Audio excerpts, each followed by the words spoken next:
Bueno, arrancamos entonces. Buenos días, muchas gracias por haber venido madrugado este sábado en el segundo día de charlas de presupuestos a nivel nacional, provincial y universitario que se dio ayer. En primer lugar queremos agradecer a Karina y a Martín por venir.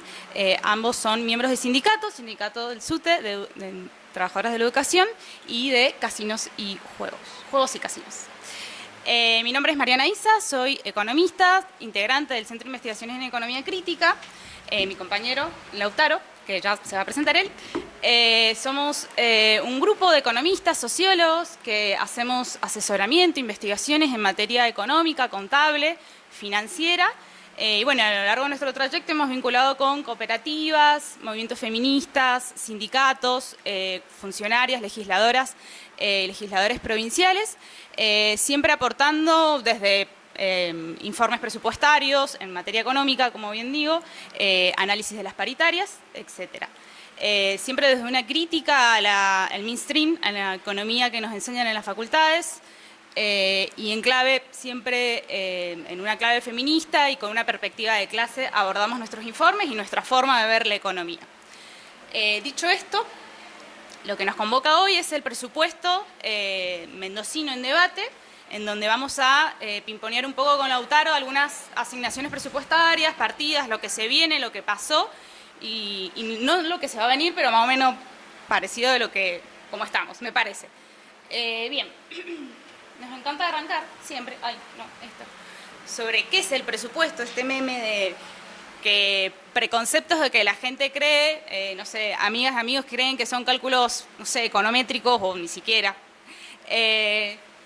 Lo que creen los profesores, súper democrático, lo que creen a lo mejor nuestros padres, que es dinero, lo que dice el gobierno, que es obra pública, lo que tratamos de traducir nosotras con hermosos gráficos y gráficos de barra y de torta, y lo que realmente nos encontramos en el uso diario de nuestra profesión, de encontrar los presupuestos que en su gran medida tienen un déficit del uso del recurso, digamos, están escaneados, presupuestos escaneados, imposible descargarlo, en PDF, 10.000 páginas en PDF, entonces hay un trabajo detrás de eso y también hay una economía del conocimiento que hace que sea un poco difícil descifrar esos presupuestos que también vienen en esa lógica, que no sean tan fáciles de entender, eso siempre decimos.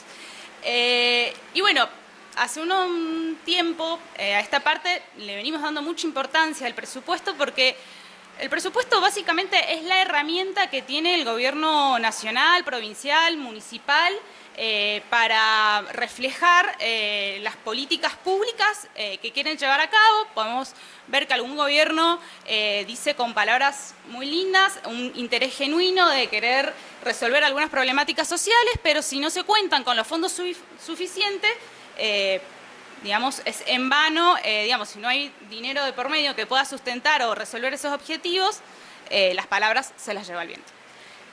Dicho esto, queremos arrancar, hablando de presupuestos, sobre cómo se distribuyen las obligaciones, a nivel nacional y provincial.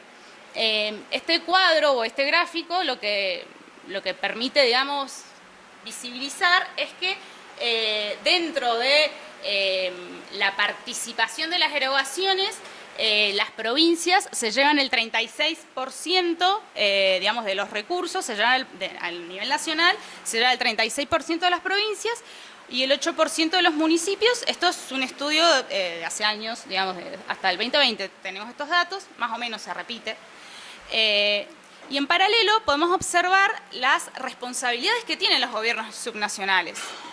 Los gobiernos subnacionales llevan a cabo la responsabilidad de la educación inicial, secundaria, superior no universitaria, la salud, desde hospitales simples, digamos, áreas simples hasta alta complejidad, justicia social, en algunas provincias llevan 13 cajas previsionales, la justicia, seguridad, etcétera, vivienda también. Entonces, este paralelismo entre la cantidad de recursos que reciben las provincias y la cantidad de responsabilidades que llevan a cabo los municipios, las provincias, podemos ya ahí encontrar que hay una, digamos, algo desigual, que el Lautaro lo va a explicar un poco, de estos cambios históricos, que fue que se fue delegando responsabilidades en las provincias, sin embargo, los recursos siguieron siendo los mismos.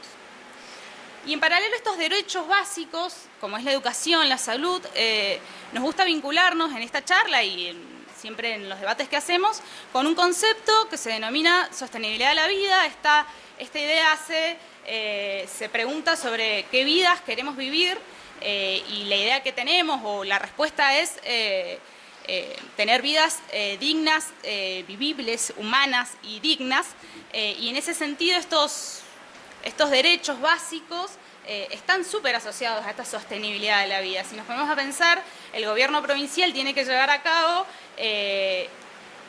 ejecución de derechos básicos que hacen a la sostenibilidad de la vida, como es la educación, la salud, y en esos términos, estas partidas o asignaciones presupuestarias, que tienen un componente muy predominante en el presupuesto provincial, responden a un servicio social esencial, que es la sostenibilidad de la vida precisamente. Cuando una provincia, un gobierno decide sanear, recortar gastos para sanear su economía, precisamente el lugar clave y el lugar a donde va a ir a poner la tijera es precisamente en las áreas de salud y educación, entre otras, pero principalmente son esas.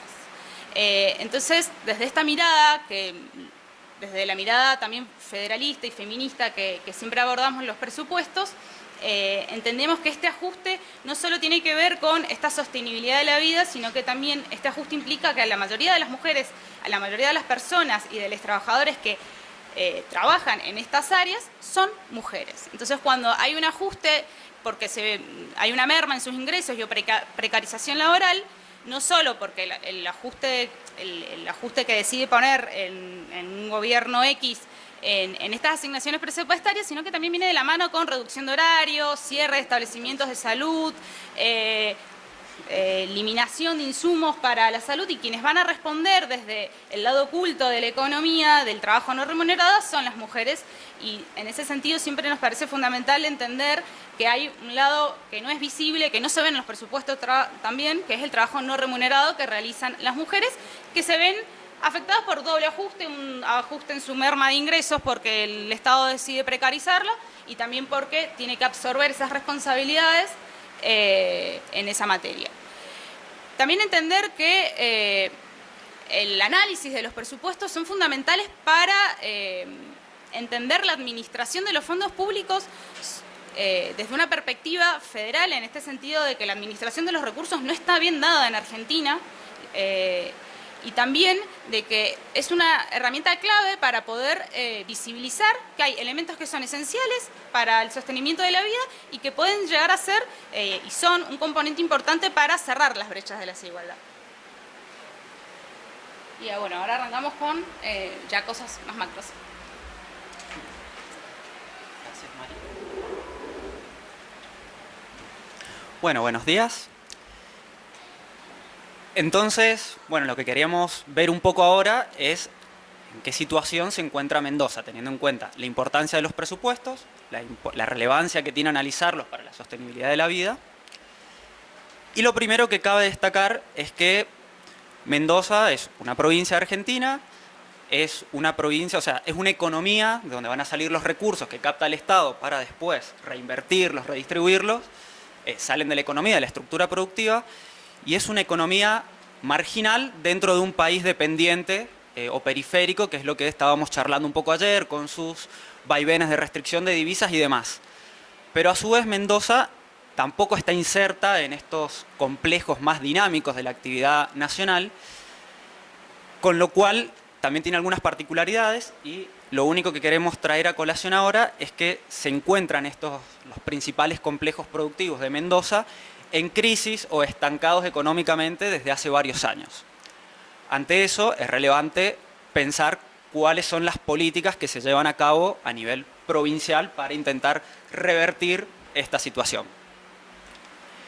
Y también cabe pensar en esto de los presupuestos, que cuando se discute cómo se recauda, a quién se le va a cobrar y a quién se le van a dar esos recursos, estamos discutiendo intereses de una sociedad, a quién vamos a priorizar y a quién no en esta captación y posterior redistribución de recursos.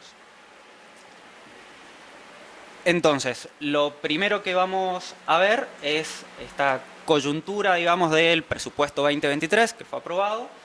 Los presupuestos son una proyección, entonces tienen que hacer algunos pronósticos, ciertas previsiones de variables macroeconómicas muy generales. Lo primero que nos vamos a encontrar son las tasas de crecimiento que se están proyectando. El presupuesto de Mendoza desde hace mucho tiempo en realidad copia, calca, digamos, las previsiones de nivel nacional, que se estima un 2% de crecimiento para el 2023 de la economía, una inflación del 60%, todos los números que veamos, entonces en la ley de presupuesto 2023 van a estar proyectando para el 2023 una proyección del 60%. ¿Por qué lo decimos? Y ayer lo charlamos un poquito y lo vamos a ver, porque todas las partidas entonces están subproyectadas, subestimadas, porque el año pasado, por ejemplo, el 2022, veíamos cerró con un 97% de inflación. Y en el presupuesto, si la memoria me falla, estaba en 32%, puntito más, puntito menos, la proyección realizada. Y esto se ha venido repitiendo desde hace muchos años, es algo sistemático. Entonces lo primero que nos vamos a encontrar es que los números que veamos del 2023 van a estar subvalorados. Todas las proyecciones, vamos a ver que la ejecución que analicemos al final del año va a terminar siendo mayor en la gran mayoría de los casos. No porque haya habido mayor recurso en términos reales, sino por el efecto de la inflación. Y bueno, la proyección del dólar a fin de año, que también cerramos con 183, se proyecta en 270. Pero entonces, veamos un poquito qué fue lo que pasó en esta economía que decimos estancada desde hace varios años, con tasas de crecimiento menores a la nacional, que vamos a encontrarnos en los últimos años con indicadores sociales, como por ejemplo de pobreza, más elevados que la media nacional. ¿Qué han pasado con los fondos públicos, que son un agente, un actor importante en esta economía? Lo que vemos en este cuadro, que no sé si se alcanzará a ver bien, espero que se vea, ahí ya me dicen que no se ve muy bien, pero son básicamente los recursos, divididos en recursos corrientes y recursos de capital que tuvo la provincia, desde el 2019 hasta el 2023, en la última columna. Vamos a ver también las erogaciones, el resultado operativo, ahí vamos a analizar esta parte y después seguimos para abajo. Y esto está en millones de pesos constantes. ¿Qué quiere decir? Que hemos traído los valores de 2019, 2020, 2021, les hemos agregado el efecto inflacionario para hacerlo comparable a los pesos de hoy. O sea, los presupuestos no tenían esos valores en el 2019, no fue ese nominalmente lo que se ejecutó, sino que lo hemos transformado, para hacerlo comparable. Y en las columnas... Voy a parar.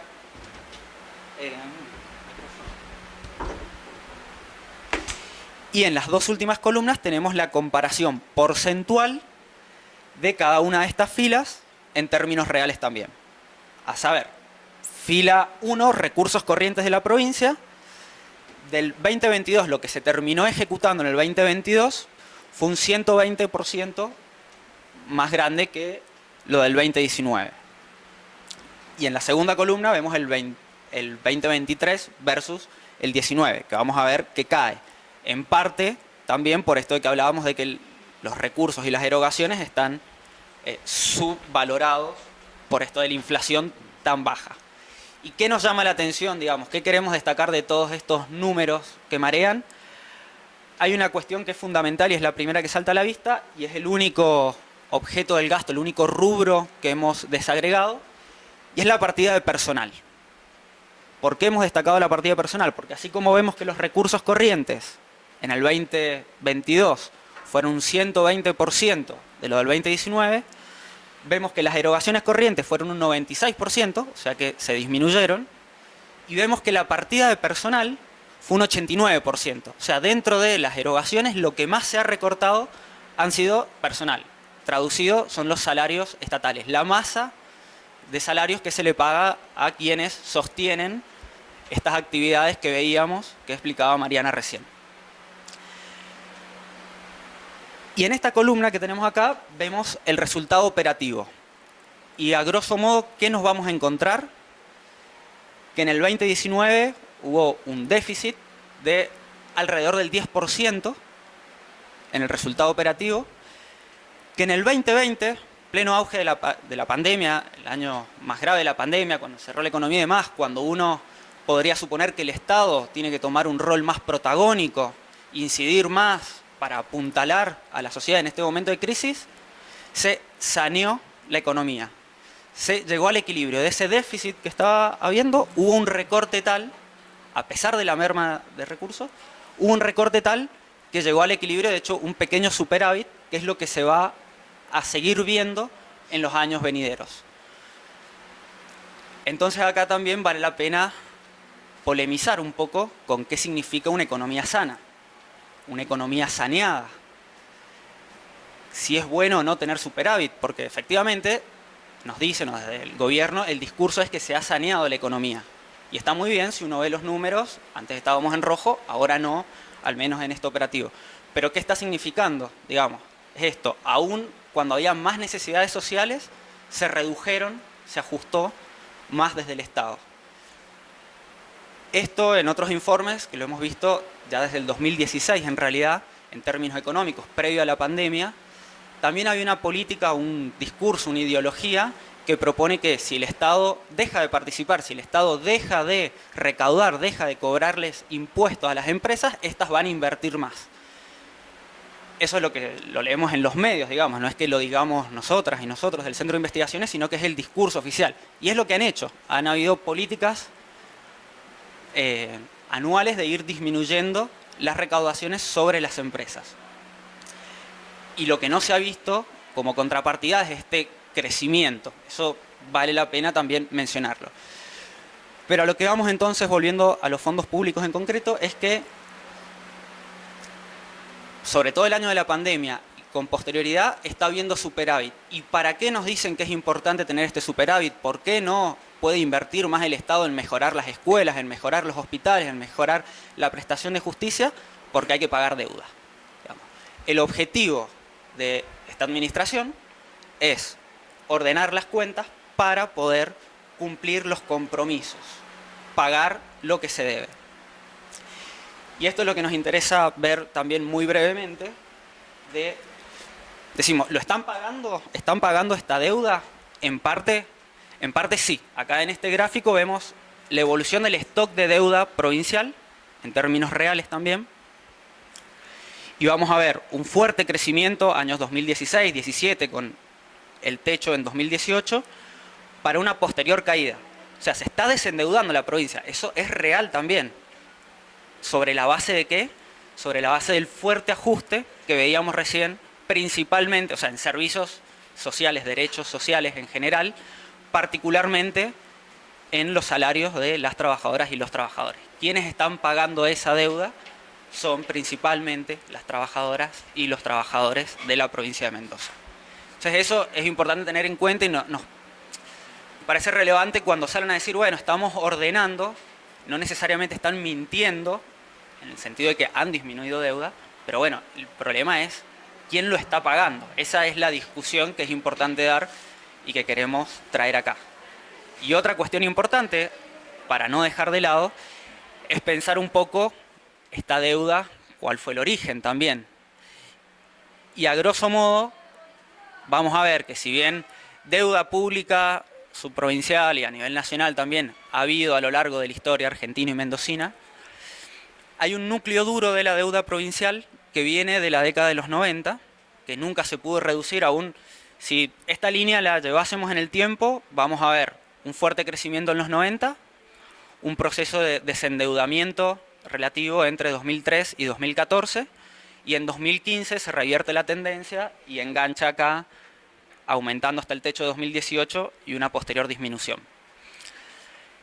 El pico fuerte de la década de los 90 tiene que ver con la imposición del neoliberalismo también, que vino muy particularmente asociado, en el caso de nuestra provincia, al saneamiento, esa bendita palabra que utilizan mucho, de la banca pública, Banco Nación, Banco de Previsión Social, a ese saneamiento que se hizo, que se tomó mucha deuda pública para sanearlo. Ahí hubo muchísimas irregularidades, hubo muchas irregularidades del déficit que tenía previamente, estuvo judicializado y demás, pero básicamente hubo un núcleo de alrededor de 100.000 millones de pesos, si no me falla la memoria, que ya no se pudo bajar en ningún momento y que tuvo que ver con esa deuda que se tomó para sanearlo y privatizarlo, y después, a los pocos años, que fue fundido, digamos, y la provincia se quedó sin un resorte económico para incidir en la producción y en la actividad económica de la provincia. Entonces, además, esta deuda que hacen pagar a base del recorte, en parte es también para ir, esa deuda que se prioriza, pues en realidad estamos hablando de esto. ¿Qué deuda pública vamos a priorizar? ¿A estos acreedores, digamos, de los bonos en general, o la deuda en salud, la deuda social, que se podría decir? Esas son un poco las discusiones que queríamos traer a colación y a grandes rasgos lo que estamos viendo en los últimos años. Sintetizo y cierro. Entonces, se está pagando deuda a base de salarios, a base de recortes en servicios públicos. Ahora sí vamos a ver algunas partidas en particular. Una cosa que quería aclarar, esto, ¿va a pasar esto? Sí, no importa, lo saco. Es que el año pasado fue el primer año, después de mucho tiempo, que no se acuerda el rollover. Y esto implica que, digamos, una gran parte de esa deuda que tienen que afrontar iba a ser considerada, bueno, no está acá porque está en términos reales, por los remanentes que tenían contemplados para este año, que según el presupuesto era de 19.000 millones de pesos, y si analizamos los movimientos del Tesoro, que tiene contemplado todos los ingresos y los egresos deuda, lo que ingresa y lo que sale, son de 56.000 millones de remanentes que quedaron el año pasado. Esto lo traigo a colación porque el año pasado hicimos con un sindicato como la propuesta de al gobierno le sobró dinero, 34.000 millones de pesos en el 2021,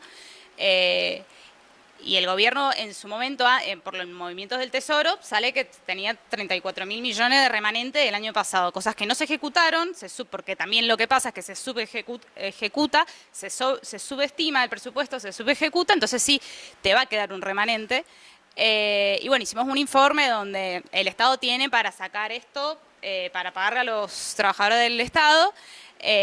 Previo a esto, el gobierno había salido en los medios diciendo que tenía un superávit de tantos millones que coincidían con lo mismo que nosotros habíamos dicho, y salió después nuevamente el diario Los Andes, y bueno, tuvimos que salir a responder, porque lo que hicieron los periodistas en ese momento y lo que hace después el gobierno para contradecir lo que había dicho es que en el Ministerio de Hacienda suben el esquema ahorro-inversión sin tener en cuenta los ingresos de deuda, solo los egresos.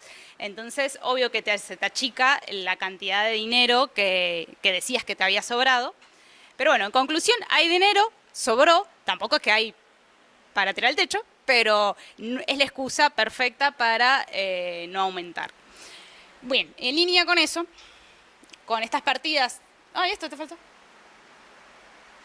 Este lo había hecho yo. Bueno, este es en términos nominales y este es acá están los 54, ¿ves?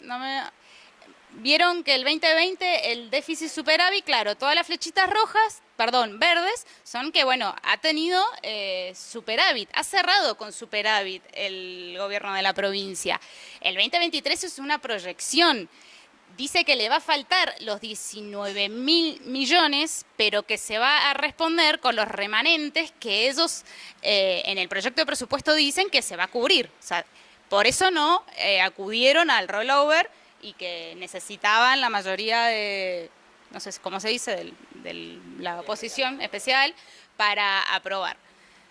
Digamos que eso, subejecutan, lo mismo que dijo Lautaro, subejecutan, dejan remanente, pagan deuda y así sigue la bola. Y bueno, ahí lo mismo, personal también, lo que menos invierte es en personal.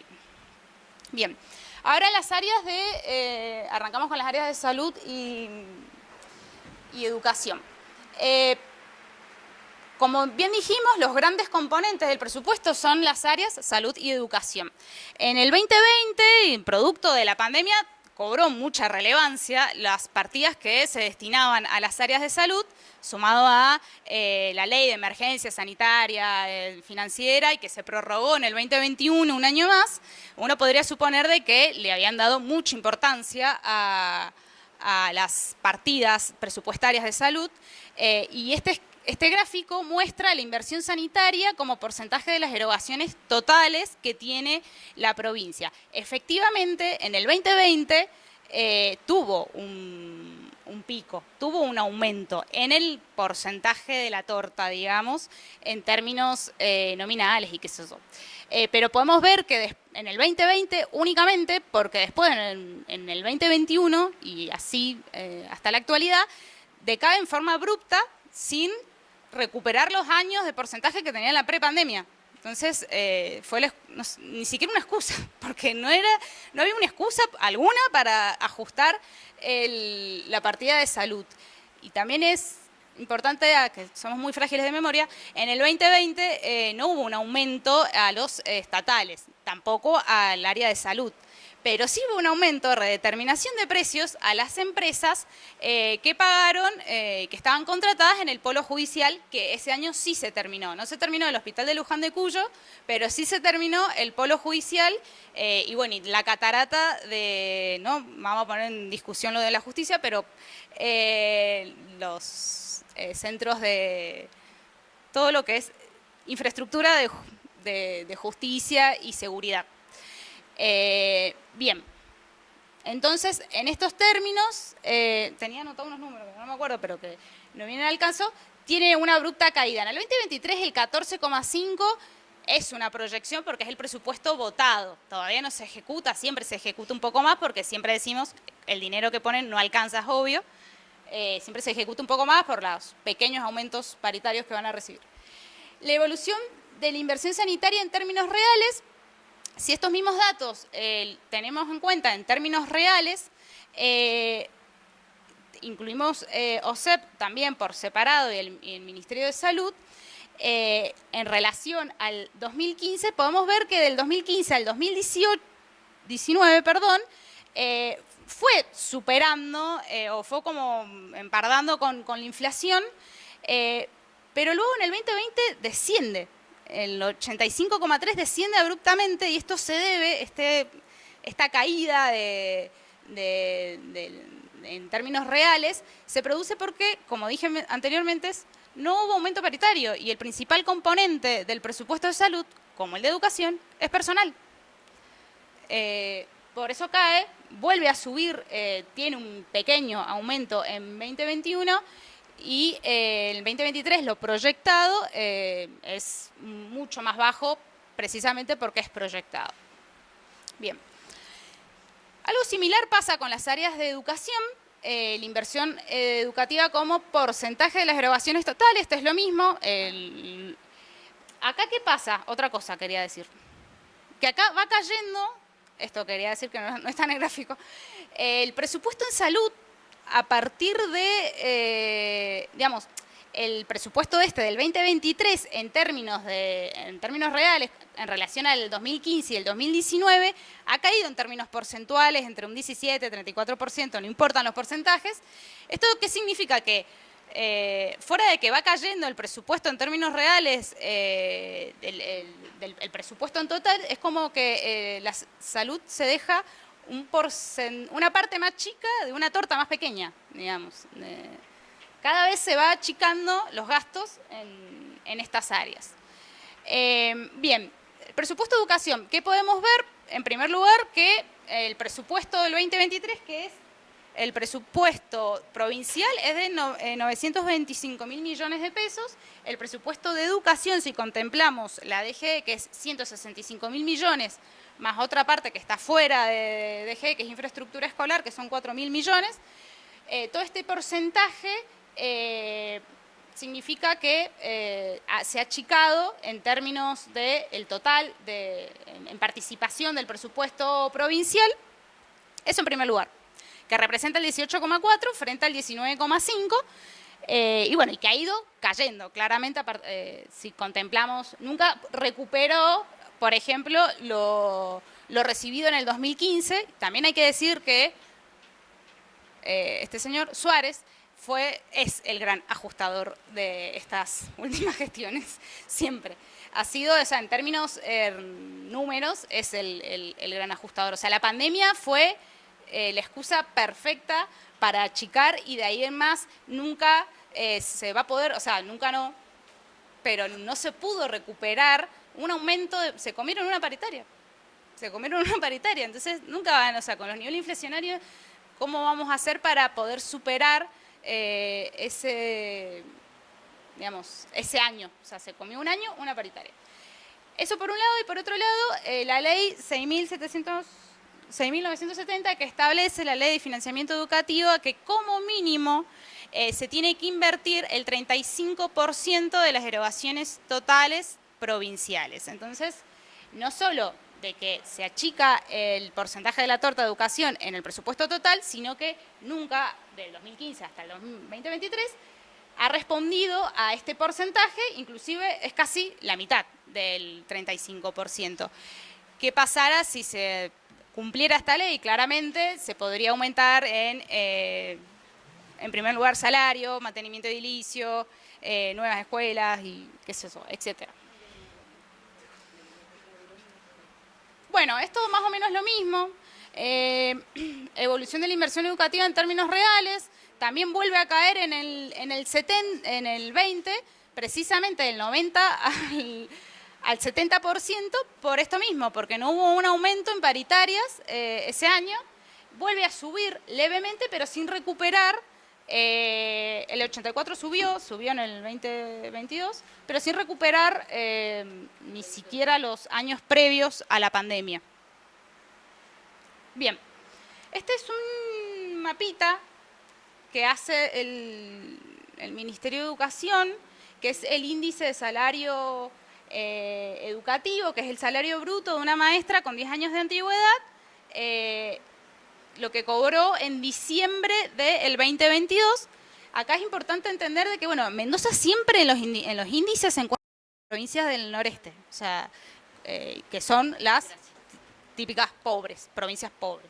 El PBG hace un montón que no se hace, pero somos, o sea, como en teoría siempre se dice que es la quinta provincia más rica de la Argentina, bueno, es la cuarta peor paga en salarios y en inversión en salud, que en su momento revisamos todos los presupuestos, y en salud también se queda en la misma línea.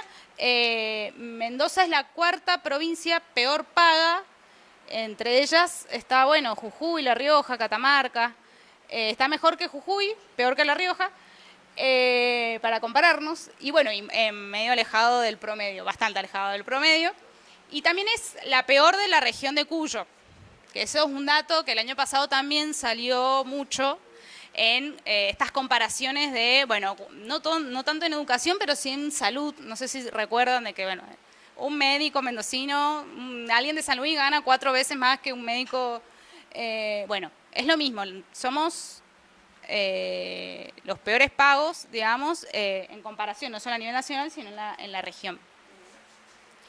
Algo más quería decir con esto, pero no me acuerdo. Listo. Este está mal, este gráfico, no me di cuenta que... Bueno, volviendo, no sé qué hora es. Estamos... Bien, y repasando con otras partidas que resuelven brechas de género, ejemplo, ¿qué pasó? Y que pasó mucho en el 2020 y 2021, que si descomponíamos las asignaciones, los rubros, las clasificaciones que tienen los presupuestos y le sacábamos la cuota de personal, el presupuesto era el mismo. O sea, por ejemplo, la Dirección de Género y Diversidad, que es el área encargada para resolver abordaje a las violencias, que sobre todo el presupuesto está destinado a eso solamente porque es ínfimo en el Ministerio de Desarrollo, si le sacás la partida de personal, en el 2020 y el 2021 presupuestaban lo mismo. O sea, a ese nivel, sin contemplar todo este dinero es convenios, locación de servicio, pagar centros de días, refugios. Y este año se ejecutó el 54%. Es más, el 2022 el presupuesto votado es 25 millones. Sí, porque estos no están en 1000, porque está un poquito que no están bien. Y el vigente es 23, o sea, le sacaron 2 millones al vigente, o sea, le sacaron plata. Y sumado a eso, se ejecutó 12, se ejecutó el 54% del presupuesto. Si lo analizamos en su totalidad, sí, se ejecutó un montón, pero porque ejecutás personal, a las personas le tenés que pagar sí o sí. O sea, digamos, es dinámico, o sea, va aumentando aparte de las paritarias. Bien, acá otro tema importante, sacamos ahí un par de asignaciones, me voy apurando porque me parece... El Instituto Provincial de la Vivienda, el ente encargado en Mendoza de resolver este déficit habitacional que hay en Mendoza, porque ¿qué tiene Mendoza también? Que es una provincia muy turística, donde ya la gente utiliza, y lo hablábamos mucho ayer, utiliza sus viviendas para alquilar por Airbnb y por ganar dólares, que también, a ver, se entiende, pero ¿quién es el ente encargado de regular este déficit habitacional y que los alquileres no se vayan por las nubes? Bueno, tendría que ser la provincia. Y la provincia el año pasado ejecutó el 54% de su presupuesto. Yo saqué los datos, pero bueno, el año pasado entregó 400 viviendas y el anterior había entregado 700 viviendas. O sea, no resuelve un déficit habitacional con la población que tenemos en Mendoza y con la cantidad de alquileres y casas en desuso, que sé que ahora en el censo han salido, no hemos tenido tiempo de analizarlo, la cantidad de casas en desuso, sin ningún tipo de uso, que están abandonadas. Ese dato no lo tengo. Pero particularmente en el 2023, no solo que tuvimos un 96% de inflación, sino que se votó un presupuesto de 8.570.000 millones para este año. Si pueden ver, mucho menos que el año pasado, o sea, un 83% menos en términos reales. O sea, se presupuestó mucho menos de lo que se había presupuestado anteriormente. De todos modos, el ejecutado es reparecido a bajo igual, pero digo, un nivel de subejecución extrema. Pero acá también hay que decirlo, que gran parte de los ingresos que entran en el IPB son nacionales, el 91%. A veces no llega el dinero, pero es necesario que la provincia destine, o sea, está sujeta a lo que le llega de la nación.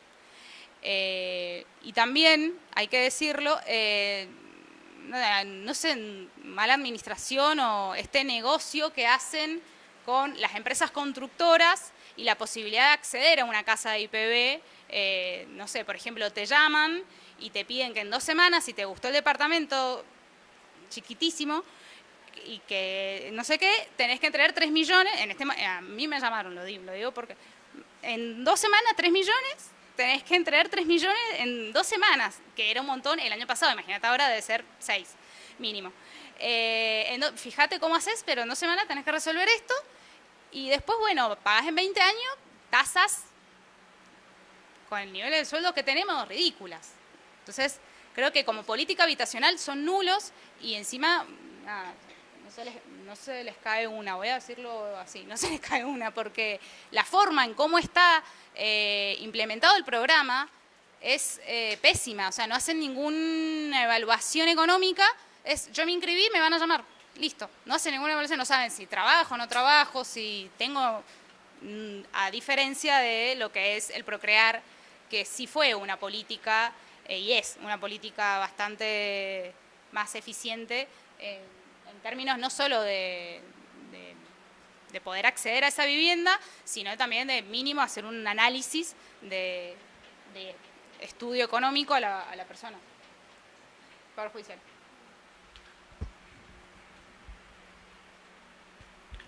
Bueno, ya estamos cerrando, así que no se escapen, terminamos rápido.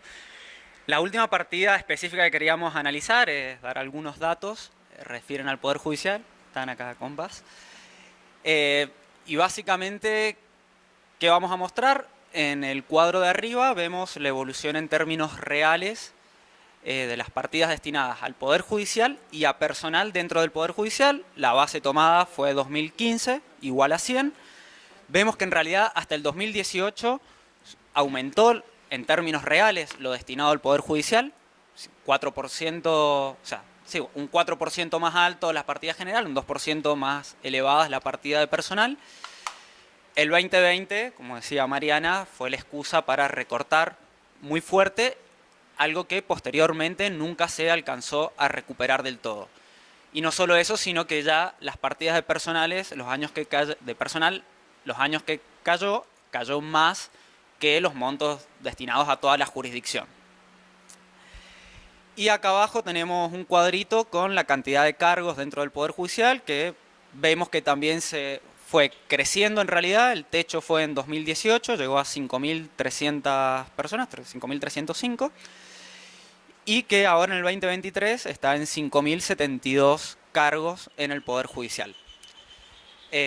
Bueno, en el presupuesto han aprobado la creación de 77 cargos, pero habrá que hacer el seguimiento a ver si se llaman o no y si se abren. Pero con eso, de la importancia de hacer el seguimiento, traemos a colación de vuelta este cuadrito que explicó Mariana, que es analizar la partida quitándole, desagregando la partida de personal. ¿Por qué? Pues dentro del Poder Judicial el 92% de todo su presupuesto va a salarios, porque es trabajo intensivo, obviamente. Entonces, si vemos el total, lo que haga salarios va a determinar en gran medida lo que haga toda la jurisdicción, los vaivenes. Entonces acá excluimos los salarios. ¿Qué vemos entonces? Por un lado, en el ejecutado está también en términos reales, está contemplado en términos de inflación. Vamos a ver 2020 y 2021, un recorte en lo que se ejecutó. 2022 se ejecutó un poco más en términos reales. Y bueno, la proyección del 2023, no hay que mirar el ejecutado porque es lo que se ha ejecutado en enero, obviamente, es muy poquito. Pero la proyección es un poco más elevada que años anteriores. Sin embargo, de vuelta, hay que hacer el seguimiento, hay que estar atentos, hay que revisar los números permanentemente para garantizar que lo que están diciendo que van a hacer realmente lo hagan. ¿Por qué? En la última columna vemos el porcentaje de ejecución de eso que dijeron que iban a destinar a infraestructura, a bienes, a servicios, a sistemas informáticos y demás. Dijeron entonces, en el último momento, que iban a destinar en 2019 3.427 y en realidad terminaron destinando 3.000 millones, que representa un 88%, o sea, de lo que decían que van a invertir, en realidad solamente destinaron el 88%. 2020, eso disminuyó a un 54%. Alguien podría decir, bueno, la pandemia, no había tanta presencialidad, disminuyen los costos de mantenimiento, supongamos. Pero vemos que después, 2021, repunta un poco hasta el 65% para luego volver a caer. O sea, en el presupuesto, básicamente, ¿qué quiere decir esto? Que en el presupuesto dicen que van a hacer cosas que no terminan haciendo. Eso es traducido. Y particularmente